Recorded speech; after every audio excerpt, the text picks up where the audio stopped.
안녕하십니까, 김주성입니다. 인도네시아 축구 역사상 최강의 전력, 88년 만에 월드컵 본선 진출이라는 위대한 꿈, 그리고 국가의 축구 역사를 새로 쓸 절호의 기회, 지금 인도네시아가 손에 쥐고 있는 것들입니다. 하지만 여러분, 지금 그들의 가장 큰 적은 경기장 위에서 만날 사우디아라비아나 이라크가 아닌 것 같습니다. 진정한 적은 바로 그들 자신의 축구협회 사무실 안에 앉아있는지도 모릅니다. 사람들은 흔히 말합니다. 강한 군대에는 뛰어난 장수가 필요하다고 말이죠. 하지만 그 장수 뒤에서 모든 것을 완벽하게 뒷받침해줄 보급과 행정 시스템이 얼마나 중요한지는 종종 잊어버립니다. 오늘 우리는 아무리 강력한 소프트웨어, 즉 선수단을 갖추고 있더라도 얼마나 형편없는 하드웨어, 즉 행정 시스템이 그 모든 것을 한순간에 무너뜨릴 수 있는지에 대한 전형적인 사례를 목격하고 있습니다. 이것은 단순히 어설픈 행정 실수가 아닙니다. 이것은 어쩌면 한 국가 전체의 꿈을 향한 명백한 배신행일지도 모릅니다. 자, 먼저 배경부터 한번 짚어보겠습니다. 신태용 감독이 닦아놓은 기반 위에 축구 전설 파트릭 클라이버르트가 지휘봉을 잡은 인도네시아는 완전히 다른 팀으로 탈바꿈했습니다. 네덜란드 출신 귀화 선수들을 대거 영입하며 소위 동남아의 드림팀이라 불리는 막강한 전력을 구축했죠.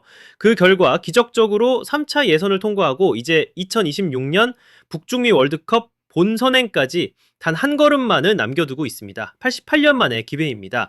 10월에 있을 중동의 강호 사우디아라비아와 이라크와의 사활을 건 경기를 앞두고 인도네시아는 당연히 수준 높은 스파링 파트너가 필요했습니다. 그래서 당초 인도네시아는 쿠웨이트와 평가전을 치를 예정이었습니다. 아주 적절한 상대였고 반드시 필요한 시험 무대였죠. 하지만 A매치 기간을 코앞에 둔 시점에서 쿠웨이트가 일방적으로 경기를 취소해버립니다. 자, 여기서 인도네시아 축구협회 PSSI가 내놓은 해결책이 무엇이었을까요? 여러분, 바로 FIFA 랭킹 172위, 자신들보다 60계단 가까이 낮은 대만과의 경기였습니다. 88년 만에 월드컵이라는 위대한 꿈을 향한 준비 과정을 한순간에 코미디로 전락시켜버린 어처구니 없는 결정이었습니다. 우리는 여기서 근본적인 질문을 던져야만 합니다.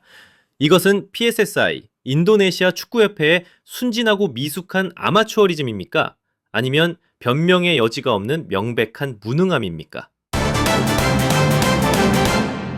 첫째, 위기 관리 능력의 핵심인 플랜 B가 아예 존재하지 않았습니다.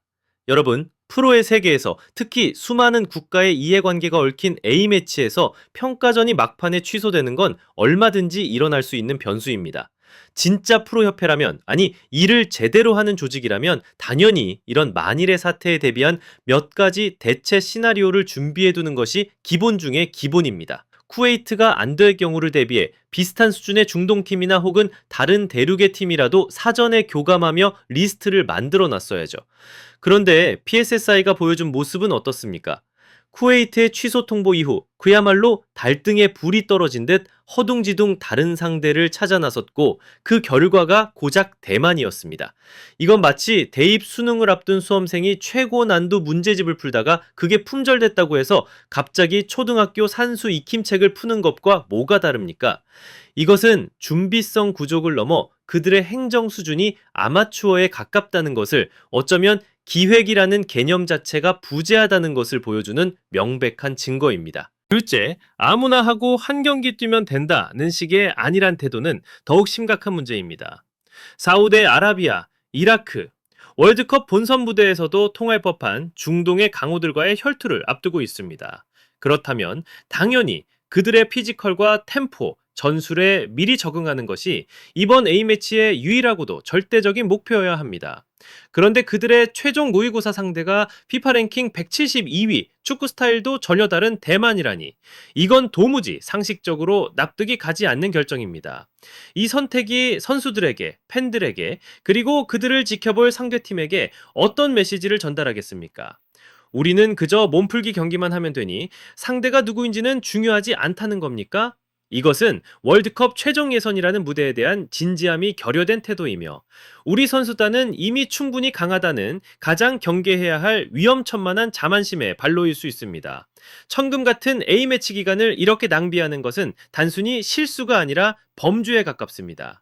그리고 마지막으로 그들은 불과 몇 달 전까지 팀을 이끌었던 신태용 감독이 남긴 가장 중요한 교훈을 벌써 깡그리 잊어버린 것 같습니다. 신 감독이 얼마나 철두철미하게 상대를 분석하고 본선에서 만날 팀과 비슷한 스타일의 팀을 골라 가상 적응 훈련으로서 평가전을 활용했는지 우리는 똑똑히 기억하고 있습니다. 그것이 바로 준비라는 것의 정석입니다. 그런데 지금 인도네시아는 어떻습니까? 마치 한국인 감독을 내보내면서 그가 지난 몇 년간 어렵게 이식해놓은 프로의 일하는 방식이라는 소중한 운영 매뉴얼까지 함께 찢어버린 꼴입니다. 감독 한 명을 바꾼 것이 아니라 축구를 대하는 근본적인 철학까지 과거로 퇴보시킨 것은 아닌지 심각하게 우려됩니다. 결국 이 모든 황당한 사태는 우리를 더 근본적이고 더 본질적인 질문 하나로 이끌고 갑니다. 바로 한국 언론이 그들에게 던졌던 매우 냉소적이면서도 정확한 그 질문 말입니다. 월드컵 가기 싫어? 진심으로 묻고 싶습니다. 정말 월드컵에 가고 싶은 것이 맞습니까? 여러분 한번 생각해 보십시오. 88년이라는 한 세기를 아우르는 그토록 간절한 꿈이 있다면 그 꿈을 향한 마지막 관문을 앞두고 치를 최종 리허설을 이런 식으로 낭비할 수 있겠습니까? 절대 그럴 수 없습니다.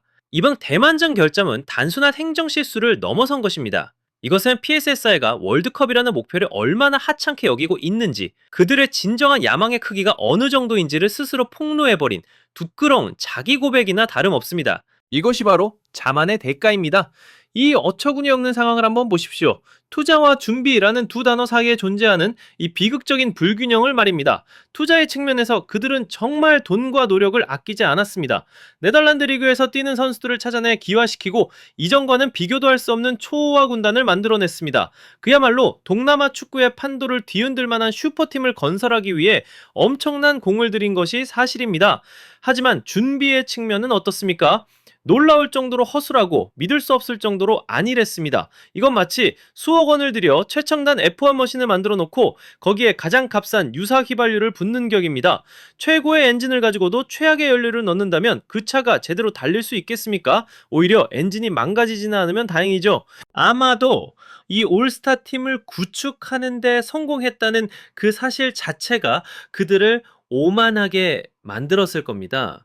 그들은 그저 실력 있는 선수들만 모아 놓으면 모든 것이 저절로 해결될 것이라 믿는 겁니다. 하지만 그들은 가장 중요한 한 가지를 잊었습니다. 뛰어난 개인들이 모였다고 해서 저절로 위대한 팀이 되는 것은 아니라는 사실을 말입니다. 그 선수들이 끈끈한 하나의 팀으로 뭉치고 진짜 전쟁터에서 싸울 준비를 마치려면 반드시 수준 높은 상대와의 치열한 실전 경험을 통해 조직력을 다져야만 합니다. 개인의 기량은 한두 경기를 승리로 이끌 수 있지만 위대한 역사를 쓰는 것은 결국 팀이기 때문입니다.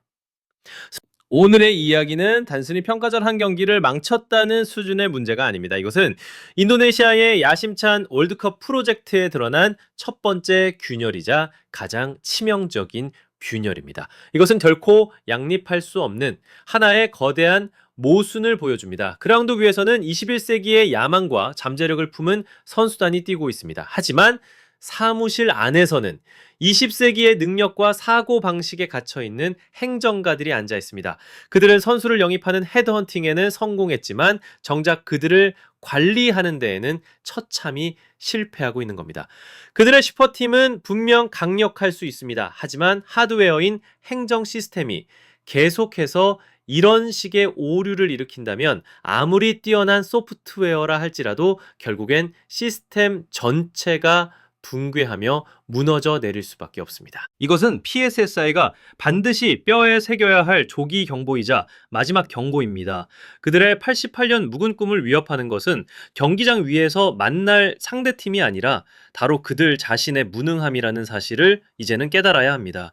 그들에게는 좋은 선수가 있습니다. 세계적인 명성을 가진 감독도 있습니다. 세상이 떠나갈 듯한 팬들의 열광적인 지지도 있습니다. 하지만 그 모든 것을 하나로 묶어줄 가장 중요한 시스템, 바로 행정의 힘이 빠져 있습니다.